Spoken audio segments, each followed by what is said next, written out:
बहुत बहुत स्वागत है आपका। मैं हूं आपका होस्ट अनुभव मित्तल।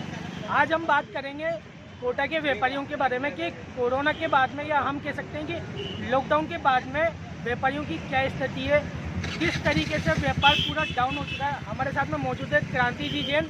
हम बात करेंगे इनसे कि व्यापारियों की क्या स्थिति है, और इन्होंने अभी चेतावनी दी है कि 8 तारीख को कोटा बंद करा जाएगा। सर, किस तरीके से कोटा बंद किया जाएगा?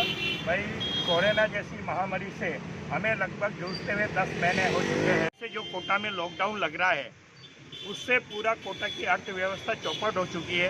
हालत यहाँ तक हो चुकी है, चाहे किराने का व्यापारी हो, चाहे कपड़ा व्यापारी हो, चाहे जूते का व्यापारी हो, चाहे स्टेशनरी का व्यापारी हो, हर तरह के बिजनेस हमारे पूरी तरीके से ठप हो चुके हैं। और यहाँ पर इसका मुख्य कारण है, पहले कोटा में इंडस्ट्री मुख्य आधार हुआ करती थी, लेकिन उसके बाद जब से कोचिंग कोटा में चालू हुई, तो कोटा की कोचिंग आने से यहाँ पर ये आर्थिक रीढ़ की हड्डी जो कहलाई जाती है, यहाँ पर कम से कम 2 लाख व्यापारी शहर में आते थे और कम से कम साल भर में 4-5 हज़ार करोड़ का अपना निवेश करते थे, जिससे हमारे पूरे धंधे चलते थे।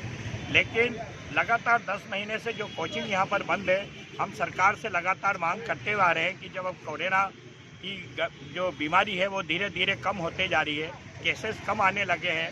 अब आज कोटा में लगभग 20 से 21 केस आ रहे हैं पूरे कोटा ज़िले में, और पूरे राजस्थान में जब 2000 से ज़्यादा पेशेंट कोरोना के आते थे, अब धीरे धीरे आते हुए 300-400 रह गए।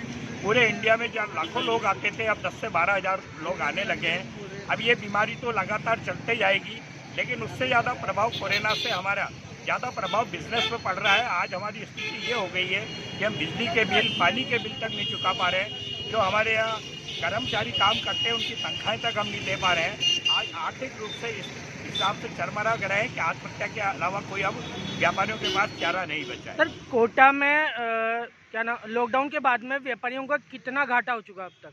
व्यापारियों का अब ये तो आकलन करना, क्योंकि लोगों का लाखों रुपए का, करोड़ों रुपए का माल सड़ा बीच में जब मार्केट बंद हुए, और उसके बाद जब धीरे धीरे बिजनेस पटरी पे आने लगा। लेकिन पटरी पे आने लगा तो अभी भी 20 से 25% का धंधा जिस हिसाब से हमारा टर्नओवर हुआ करता था, आज 20 से 25% ही टर्नओवर हो रहा है।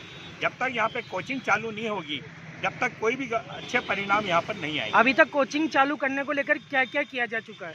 कोचिंग को लेके हमने बराबर सरकार से बात करी। यहाँ के जो हमारे मजबूत मंत्री हैं शांति धारीवाल जी, जो यहाँ के विधायक हैं, वो भी प्रयासरत रहे। ऐसा हम नहीं कह सकते कि उन्होंने प्रयास नहीं किए, बराबर प्रयास कर रहे हैं। हमारे लोकसभा स्पीकर ने खुद ने चिट्ठी लिखी है मुख्यमंत्री को कि भाई, जब और स्टेटों में कोचिंगें चालू हो गई है तो राजस्थान में भी सेंट्रल ने गाइडलाइन जब जारी कर दी है। पहले राज्य सरकार कह रही थी कि सेंट्रल की गाइडलाइन आई, उसके बाद हम चालू करेंगे। अब केंद्र की सरकार की, सेंट्रल की जब गाइडलाइन भी चालू हो चुकी है और कई राज्यों में कोचिंगें चालू हो गई है, तो कोटा जो जबकि सबसे बड़ा कोचिंग इंस्टीट्यूट कोटा में है, तो यहाँ पर क्यों नहीं चालू किया जा रहा है? इसके साथ साथ हमारी दूसरी मांग भी है कि रात को यहाँ पर 7 बजे बाद मार्केट बंद कर दिए जाते हैं। राजस्थान में 10-12 जिले ऐसे हैं जहाँ पर 7:30 बजे मार्केट बंद कर दिए जाते हैं। हमारा सरकार से पूछना है कि जब इंदौर जैसे, बॉम्बे जैसे, दिल्ली जैसे स्टेशन रात भर खुलते हैं, 11 बजे तक मार्केट खुलते हैं, तो ऐसा राजस्थान में क्या हो गया कोरोना का प्रभाव? तो राजस्थान में ही क्यों वंचित किया जा रहा है व्यापारियों? सर, ऐसा मान सकते हैं कि कोचिंग को लेकर एक तरीके से राजनीति की जा रही है? और मेरा ये मानना है कि एक बहुत बड़ा सेक्टर, प्राइवेट सेक्टर, जो कम से कम 15 से 20 हज़ार करोड़ का इसमें निवेश कर चुका है, और वो ये नहीं चाहता है कि यहाँ पर कोचिंग इंस्टीट्यूट खुले। क्योंकि आज LN जैसे इंस्टीट्यूट अगर अभी खुल जाते हैं, क्योंकि ये जनवरी-फरवरी में अगर बच्चे नहीं आए तो हमारा साल भर फिर आने वाला भी बेकार जाएगा। अभी आगे क्या डिसीजन लिया गया है? कोचिंग हमने ये निर्णय लिया है, आज ही हमारी कोटा व्यापार महासंघ की 150 संस्थाओं की जनरल बॉडी की मीटिंग हुई।